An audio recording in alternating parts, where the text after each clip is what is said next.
Right, I'd just like to thank everyone for coming today. So, just to introduce myself, my name's Chris Rudd, and I'll be chairing this question time for the students.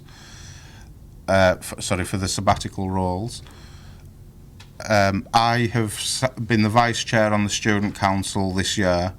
The chair of the student council is actually running in the election, so he isn't able to chair these events, which is why I'm doing it. First of all, today we're going to have two candidates from FLSC. I'm just going to ask them to state their names first of all. I'm Rachel Sangu, I'm a biological science student. I'm Jagdeep Singh, so I'm doing Masters in Mobile and Satellite Communications.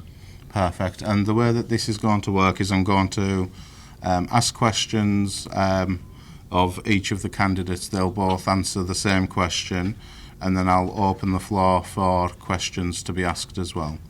So the first question is a wide question, and it is, why should the students vote for you to be a sabbatical officer? And we'll start with Jagdeep for this question.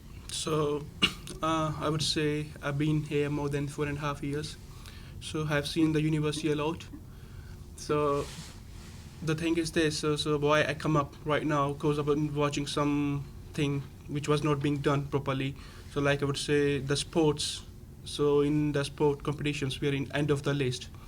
So there are many issues so which I can explain later on, shall I explain right now? Go for it. All right. So, and the second point is that, because when I started in this university, so I was a student of electronics engineering, so I was like very weak in programming. So there was no any particular classes for the students so they can pick up the course right now. So I want to put the special classes on for the beginners who are like weak in physics, chemistry, math, or like according to interest, other like social studies. So there will be special classes running on. And the third point is that I never ever seen the president or like any officer who come up in the library and they ask that what you have any kind of problem, tell to us, or I haven't seen any complaint put over there as well, like we can put our complaints. So that kind of issues, and my classmates, they told me like you should really go because I got that kind of experience. So that's why I come up. Yeah. Perfect, thank you. And for you, Rachel, the same question. Well, it's pretty straightforward because at the moment I'm the secretary for the department, and I know it's surprisingly like we have loads of candidates for the same position, but honestly speaking, it's only 3 members representing Life Science Society in Holloway Road, and I'm the secretary. I have Astrid, who is the president, another guy. I really want to do this, not because it's a beneficial, because I've been doing it already without no benefit, because like certain people that normally I have colleagues in lectures room, they couldn't come in because they don't have, like my friend, she has like a disabled cousin.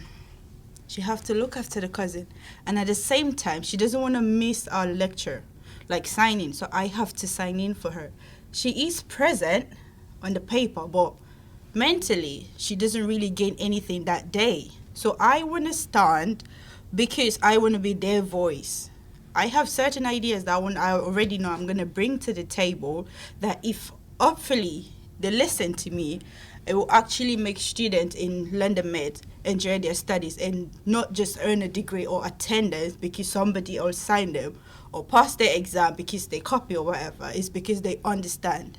And that idea is I'll bring to the table that they should have a audio recording in lectures room.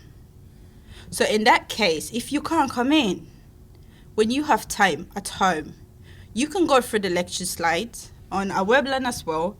You have the video record. You can listen to the lecture. You can make your own notes and understand exactly what you missed that day. And also, I would like to do this. Basically, it's simple reason. When you're in uni, science is hard as it is already. People are scared, especially first year student. During the open day, when we sign people in, encourage them to join the society, several students, the first year students to be specific, they were like, oh, I'm not involved because science is difficult. I want to be their voice.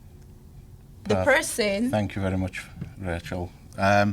So I'm now going to move to questions from the floor. I'm Tim. As a first year, like nobody cares about the student union. There are people who care, but how would you engage students, first year, second year, third year students on the student union? How would you engage them? Thank you. So I'll just quickly repeat the question. How would you engage the students each year within the student union? And that's to you first, Rachel. As I mentioned earlier, Ryan, I would do that by keeping them up to date, sending them information that they're supposed to know about the student union, which we're doing already. So literally, I'll be their voice.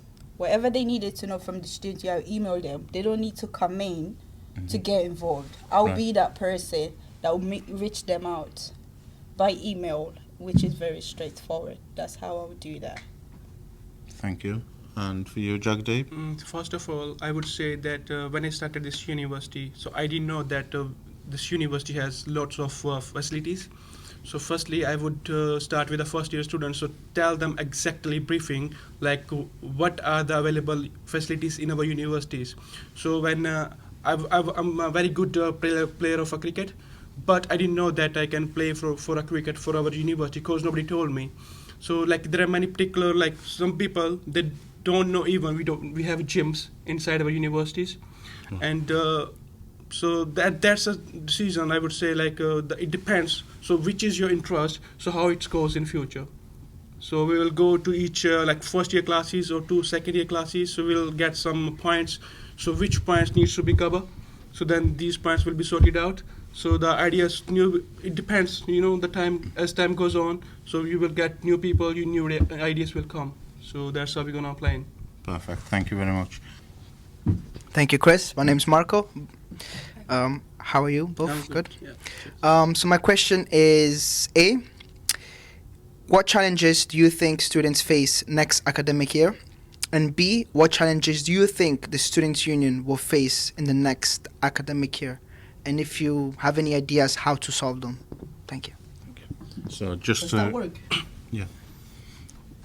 to repeat the question then is, what challenges do you think the Students' Union itself will face within the next academic year? And also, what challenges do you think that the students will face within the academic year?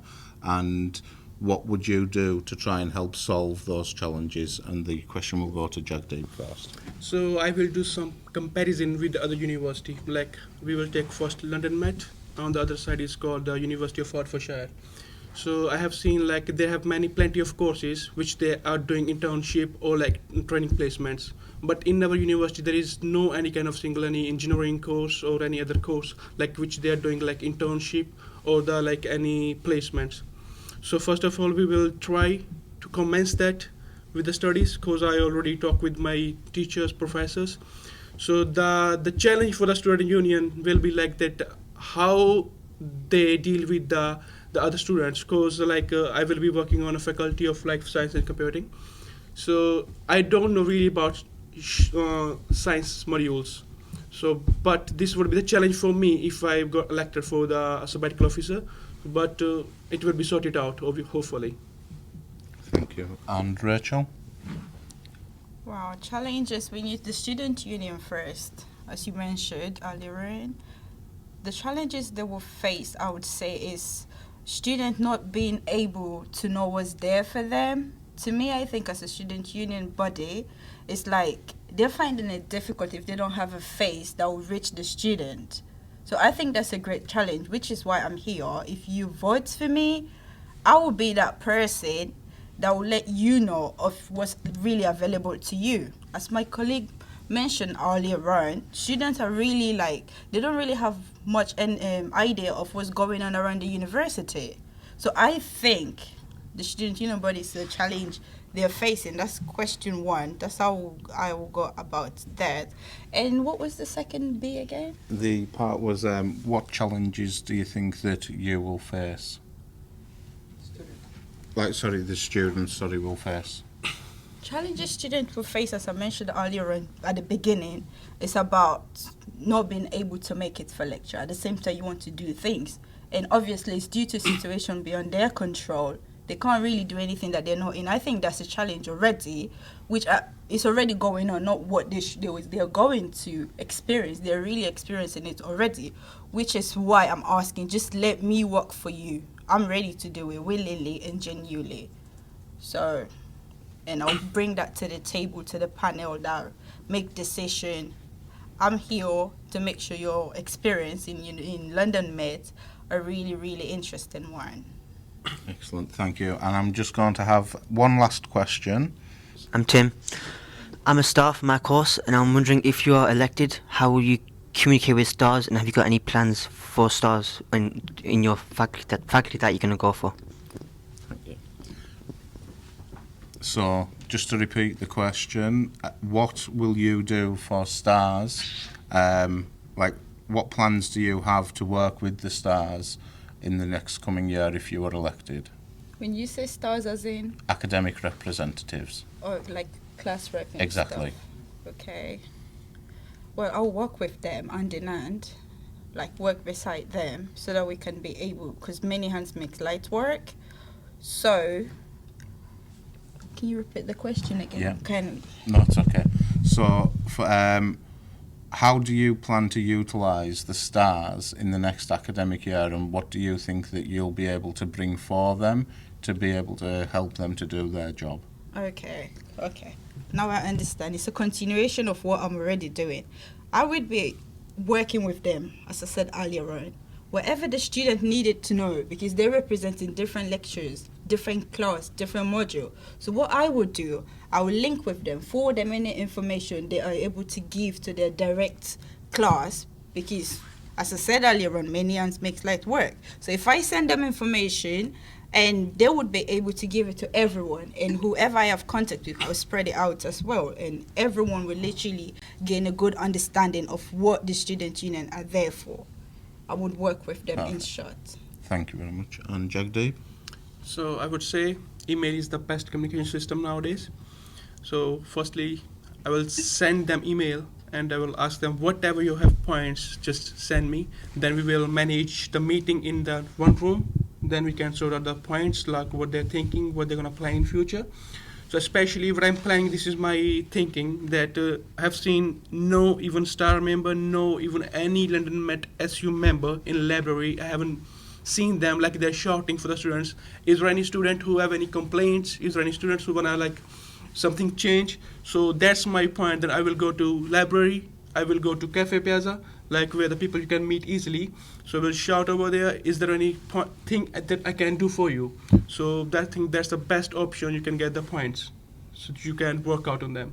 Perfect. Right, so we've now got our second round of questions. Just like the first time, I'm going to ask each of the candidates to introduce themselves by name and to state which position they'll be running for. So I'll start on my right. Okay, my name is PL. I'm going for Faculty of Social Science and Humanities, FISH. Thank you. I'm Amanda Murilli and I'm standing for re-election for CAS Sabbatical Officer. Thank you. My name is Marco Brunone. I'm standing for re-election for the GFBL Officer Hub. Thank you. My name is Sheikh Dulshana and I'm running up for Student Council members. Thank you, everyone. So again, I will start with the opening question, which is, why should students vote for you in the position that you're running for? And I'll start on my right. Okay. Well, I am someone who's really passionate about student rights. I have been in 15 committees while I've been at university. 15 committees over 3 years. I've been from faculty board, to academic board, to staff, faculty staff, you name it, I've been in it. I know what the university is about. I know what the university has to do to try to improve. I know what the union does and what it needs to do to improve. So if you elect me, you'll see someone who's passionate, someone who wants to work for the students trying to get them to improve everything on this university. We're seeing so much changing, and I want to be there to make sure that it changes for the better, not for the worse. Thank you. And Amanda? So during my year, I've been here about 4 years now, and I've been a student ambassador and also a star. And in the past year, working with the Students' Union, being the first CAS officer, so I've done a lot of representation and been talking to students face to face, and also doing events for them and supporting them to raise money for the show, because here at the CAS, we have a degree show, and that's important for our degree to display our work. And we spend a lot of money, so I'm supporting them to raise money, and they know that they can come to the Students' Union for support, and societies promoting them and helping with events. And overall, I want to continue to do more and being there for the students. Thank you. Thank you, Chris. This is my third question and answer time, so I'm going to do things a little bit differently. Typical students' unions have officers with shirts, pants, and socks. Ladies and gentlemen, you have the opportunity to elect an officer with dreadlocks. Some talk to talk, others walk to walk. This is why you're all here, so you can judge us all. Education, welfare, employability. These are the words that I choose for my slogan. We all know where we came from, but who really knows where we're going? Thank you. My name is Marco Brunone, and I'm going for JFBL. This is my fourth election. I started in 2012, and this is my last and final election. I've been consistent in my approach, mentality, and what I believe. Education, welfare, employability. This is what I believe in. I believe that students need a stronger welfare support system, financial support. I believe that students need a strong education. It's their future. It's their careers.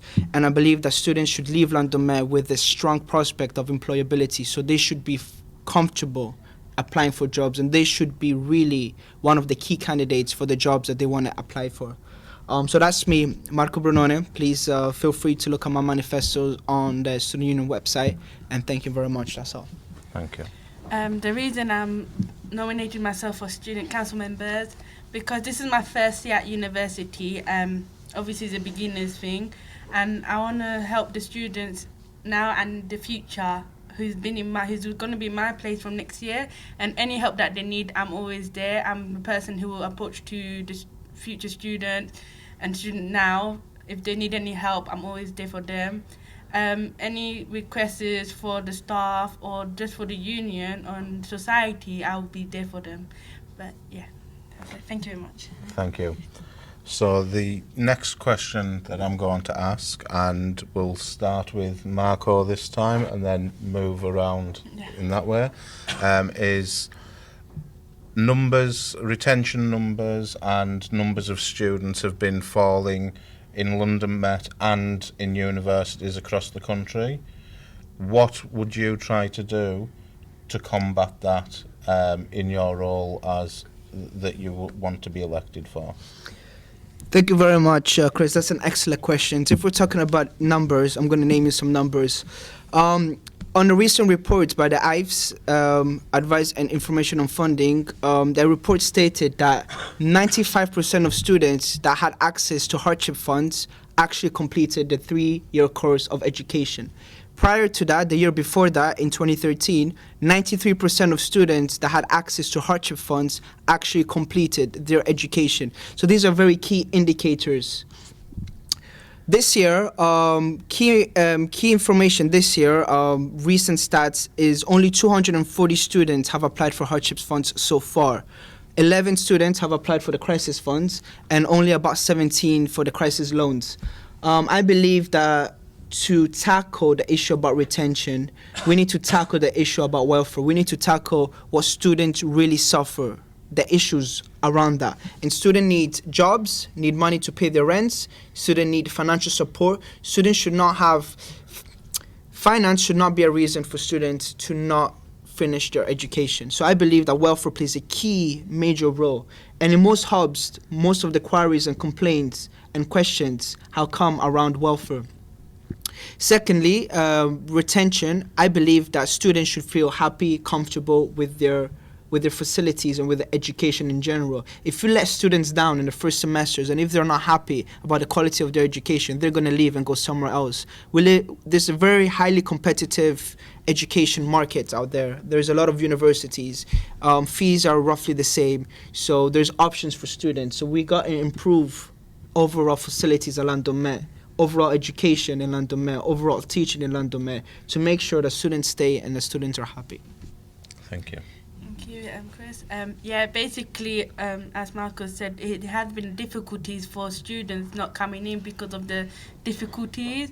But with us, obviously, I'm in my first year. I can tell them how it's like, the future students, and obviously any problems they have with finance. Because obviously we live in a world now where everything's become just expensive, and especially living in London, obviously we can just require them to go to the members of staff that, the financial staff that can help them, to organize the finance and how to get on with their budgeting.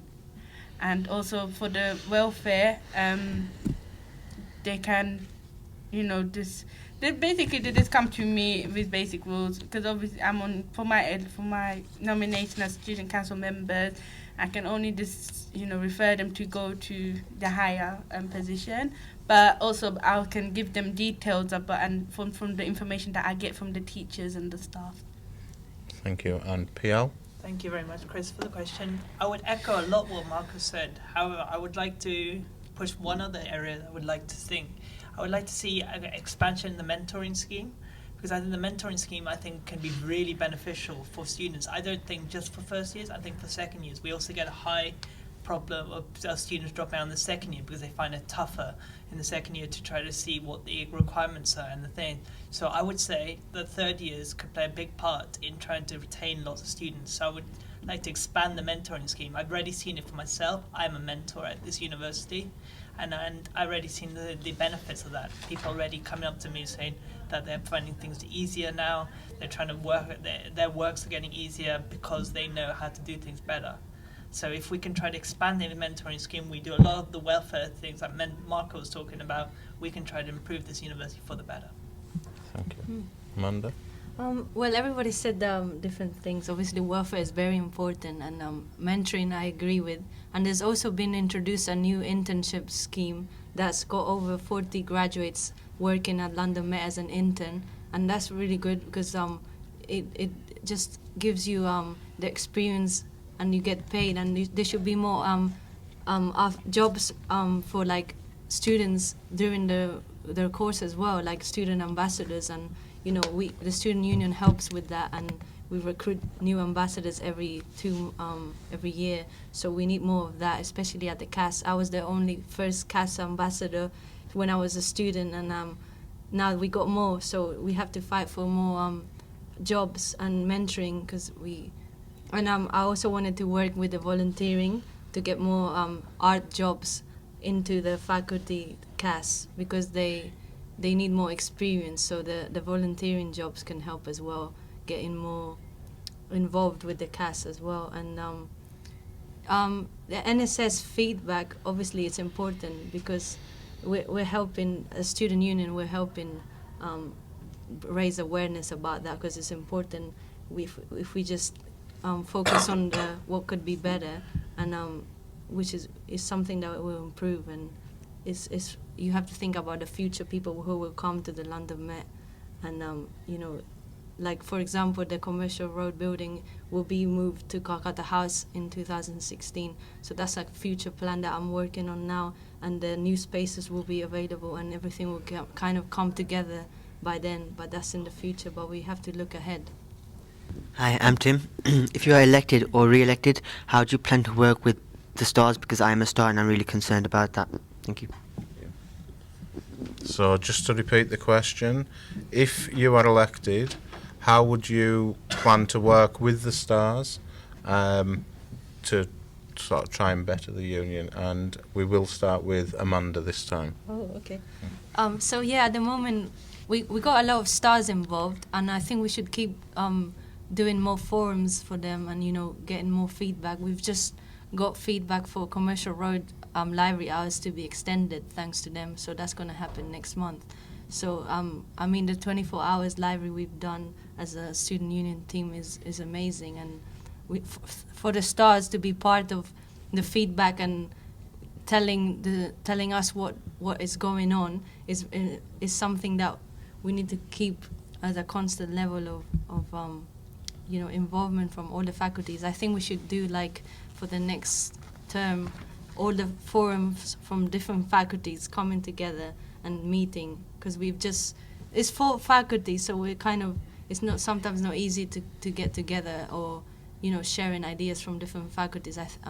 My plan is maybe just to get all the faculties together and sharing how different things work for different faculties. Thank you. And PL? I would like to reform the STAR system altogether, and actually by actually having a better feedback system.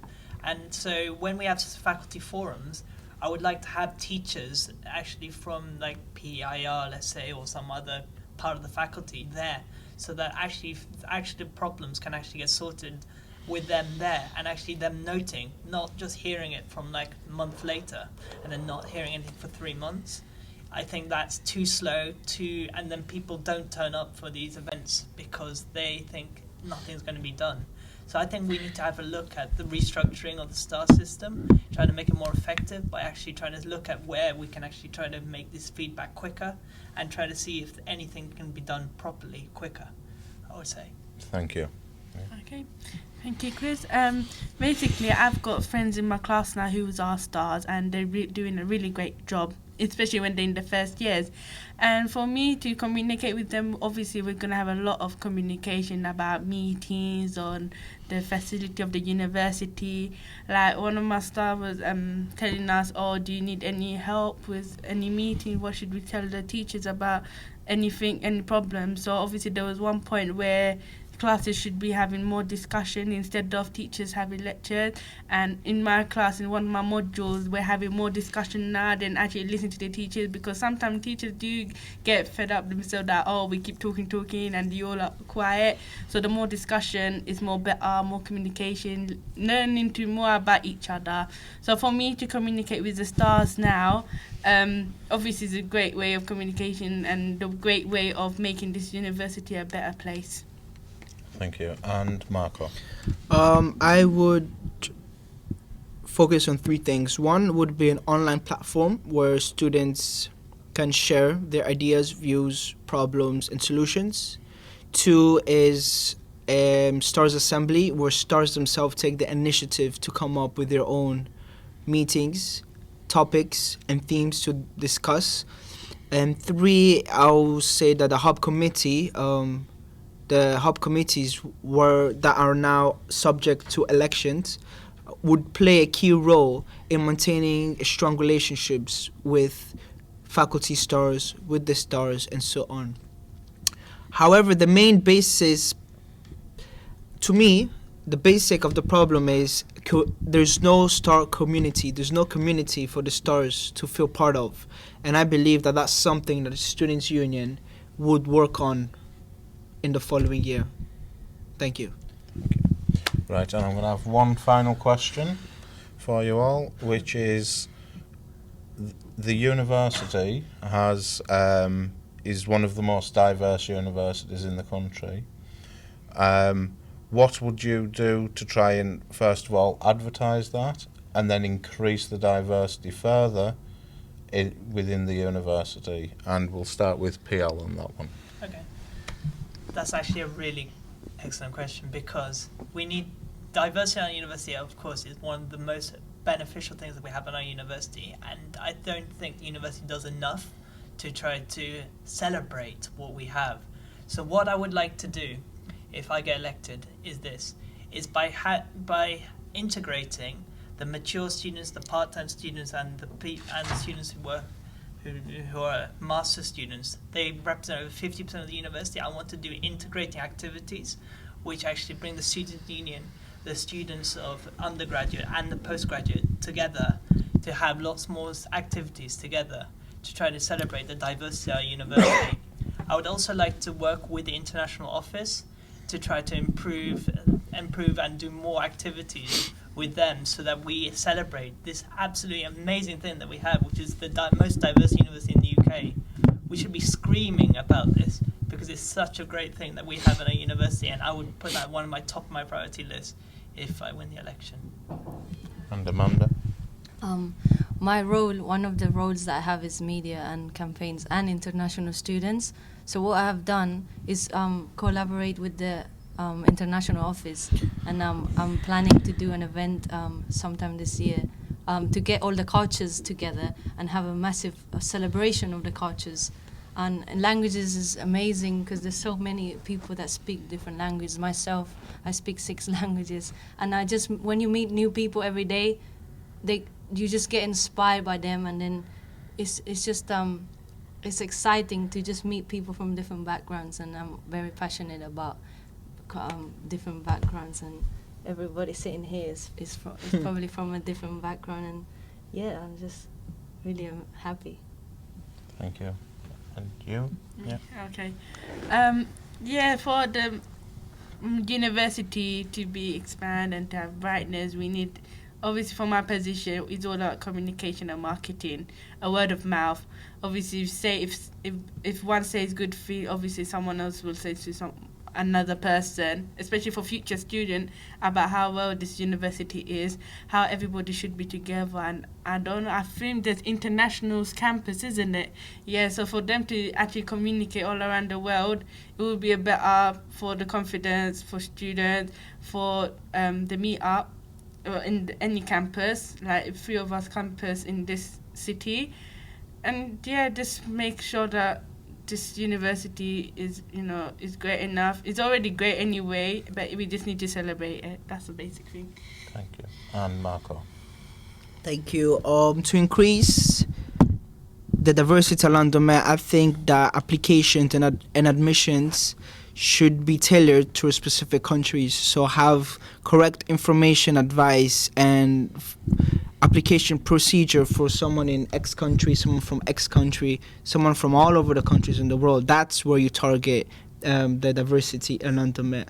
How do you celebrate and how do you promote the diversity of London Met? Well, that's very self-explanatory. London Met is known to be the most diverse uni in the world. However, we could always do more, and we could do more by holding maybe more international events here at London Met. We could fix up rooms to make them look a little bit nicer, so when there's international conferences, they could come here and actually record the events. We could have ambassadors come in to talk to the students of London Met. We could have different representatives from the UN, hopefully one day, come in and talk. The matter of the fact is London Met does have a diversity, and there are so many countries in London Met, and there are so many people that are really looking forward to expose themselves to these countries and to lecture these people from these countries. So therefore, it's an automatic match. Right, thank you very much, everyone. So I just want to say thank you again to all the candidates that have come today to share their views and the vision. Thank you. And if we could all give them a round of applause, please.